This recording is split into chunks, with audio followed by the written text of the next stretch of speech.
Muito boa noite. Para quem dizia aí que eu estava sumida, aqui estamos nós novamente. A vida é muito corrida, mas eu recebi muitas perguntas sobre o que é a ANPP. A ANPP é um acordo de não persecução penal. A sigla, né, do ANPP, para que você entenda de uma forma clara, é Acordo de Não Persecução Penal. Yara, o que é o Acordo de Não Persecução Penal? Nós vamos puxar duas linhas. Primeiro, o que é acordo?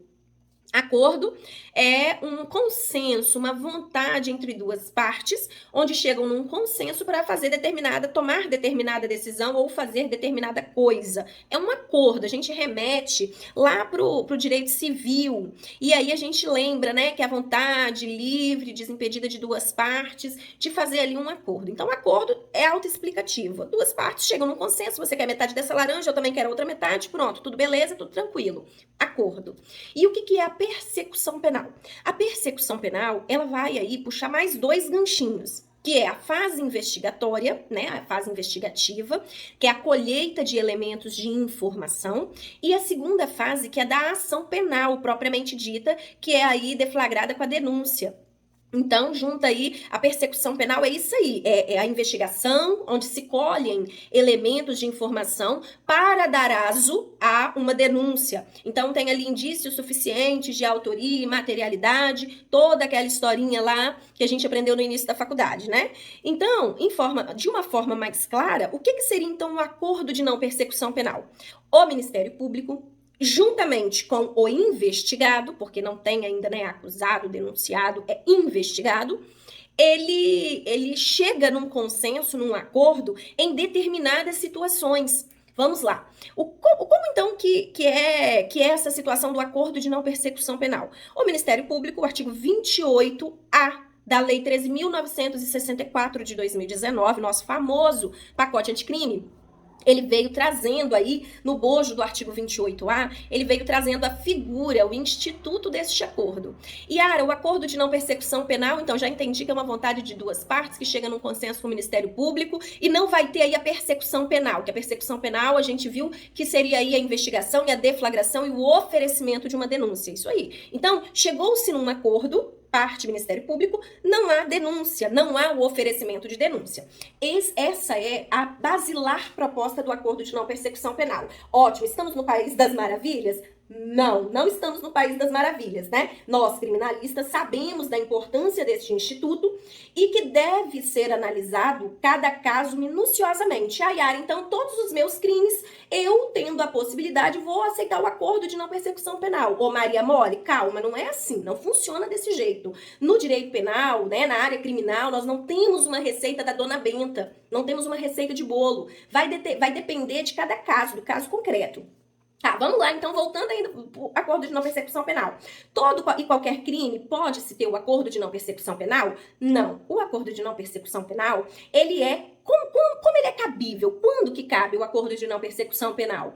O acordo de não persecução penal, ele é cabível nas ações cuja pena presta bem atenção. Vou chegar bem pertinho de você para você prestar bastante atenção. A pena mínima, não é a pena máxima. Nós vamos lá pegar um crime que ele fala assim, pena mínima de 3 a 10 anos ou de 3 a 8 anos, mínima. Então, você não vai olhar para a máxima, você vai olhar para a mínima. A pena mínima não ultrapasse a 4 anos. 4 anos, Yara, pode? Não, a pena mínima não pode ser de 4, é inferior a 4. Então, inferior significa dizer que é 3, 3,5, 3,9, 3,95, não 4, certo? Então, o primeiro ponto a se analisar é a pena mínima de determinado crime. O outro ponto é que ele pode ser proposto, o acordo de não persecução penal, quando não for caso de arquivamento do inquérito. Por isso, senhores, que eu disse que o advogado deve ser ligeirinho e observador. Ele tem que observar no decorrer ali da investigação, do processo, do inquérito, ele tem que estar atento para ele verificar se o Ministério Público possui provas, elementos capazes de dar aso à deflagração da ação penal. Porque em muitas situações o Ministério Público não tem elementos para instaurar uma denúncia. E aí é a hora que ele vai querer pegar você, advogado despreparado. Que aí o Ministério Público propõe o acordo, mesmo sabendo que ele não tem aso para denúncia, mas ele propõe para você fazer. Então é uma outra situação que deve estar muito atento. Então não é caso de arquivamento, a infração é menor do que 4 anos. E, senhores, não pode ser cometido crime com violência ou grave ameaça. Então, este também é um dos requisitos. Não pode ter cometido crime com grave ameaça. Não pode ter violência. Tem que ser pena mínima menor que 4 anos.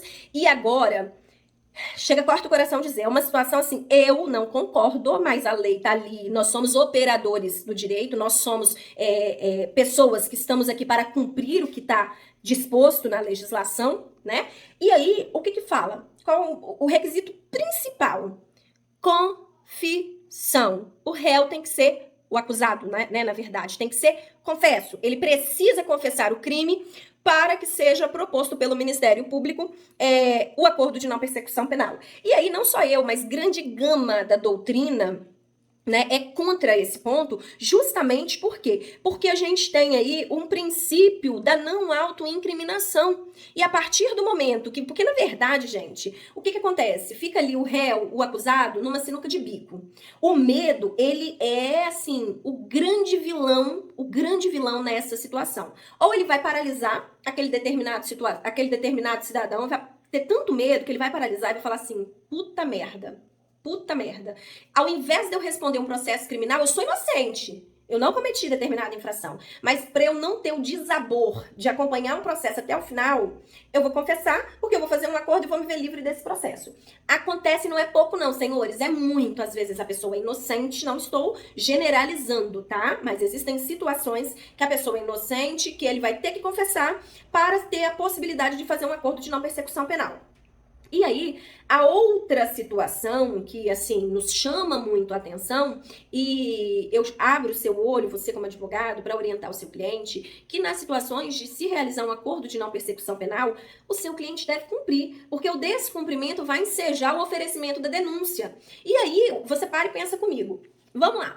Para o cara fazer o acordo de não persecução penal, ele teve que confessar. Então, aí você já não vai ter mais tese de defesa nenhuma. Você vai ter tese de defesa de réu confesso, ponto. Você vai ter que trabalhar com o que tá ali, espremer a laranja do jeitinho que veio para ti e ponto final. Então, por muitas das vezes, você entra em situações difíceis justamente devido ao acordo. Ah, Yara, então você está me dizendo que o acordo de não persecução penal não é bom? Não, não é isso que eu estou dizendo. Em determinados casos, é maravilhoso. A pessoa não vai ter o nome ligado a crime, ele vai ser réu primário, ele não vai ter nenhuma dos efeitos, né, de uma ação penal, ele não tem.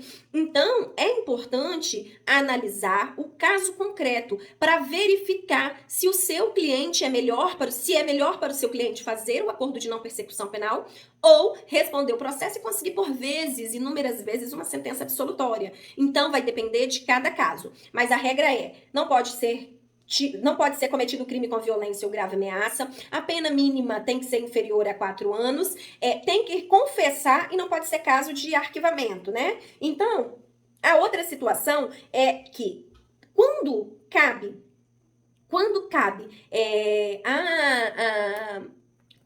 o acordo de não persecução penal, vai ser realizado, vai ser assinado pelo acusado, pelo Ministério Público, pelo advogado do defensor, e esse acordo, ele vai ser homologado pelo juiz. Então, gente, tem que ficar muito atento para ver também se o acordo ele é viável, se é favorável, porque em muitas situações o Ministério Público põe uma multa lá em cima, uma multa muito alta por um crime muito, muito pequeno, uma pena muito pequena. Então, tem determinadas situações que não compensam fazer um acordo. Ou se você vê que porque a outra coisa, gente, eu volto aqui para lembrar que uma vez feito o acordo de não persecução penal, você fica 5 anos sem poder fazer um novo acordo. E um dos requisitos também é que não pode, para você fazer o acordo de não persecução penal, você não pode ter sido beneficiado por sursis, você não pode ter sido beneficiado por uma transação penal. Então, existem, assim, várias regrinhas, várias situações para que você possa fazer o acordo de não persecução penal, ó. Deixa só eu abrir aqui para poder... Deixa eu ver se tá aqui completo para a gente ver, ó. Artigo 28A do CPP.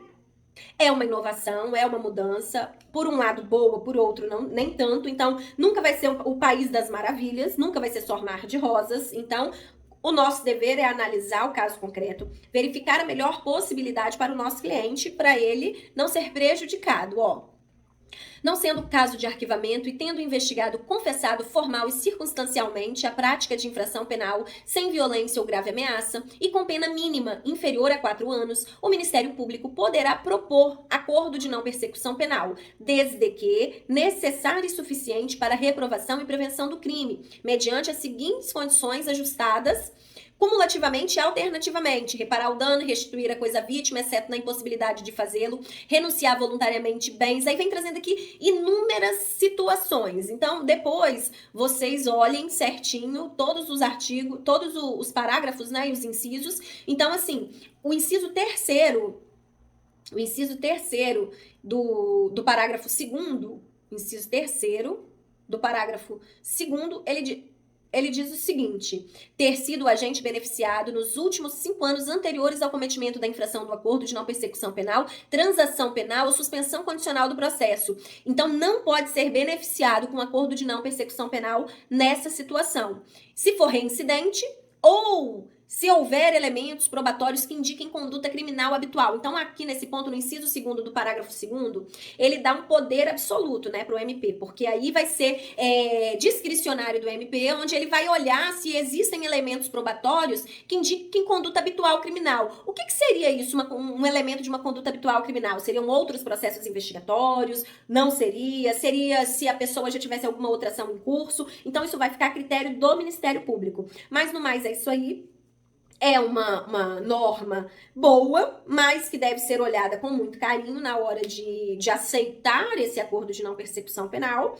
E assim, não podemos generalizar, não podemos generalizar. Veio como uma medida despenalizadora e que é muito válida, é muito boa, vai evitar muitos processos, tá? Mas é aquela coisa, né? Uma vez a cada 5 anos. Então, às vezes não compensa em um determinado crime que é pequeno, que é uma coisa assim boba, porque você vai ficar impedido 5 anos de fazer um novo acordo. Então, vale pensar direitinho. Boa noite para vocês, até a próxima.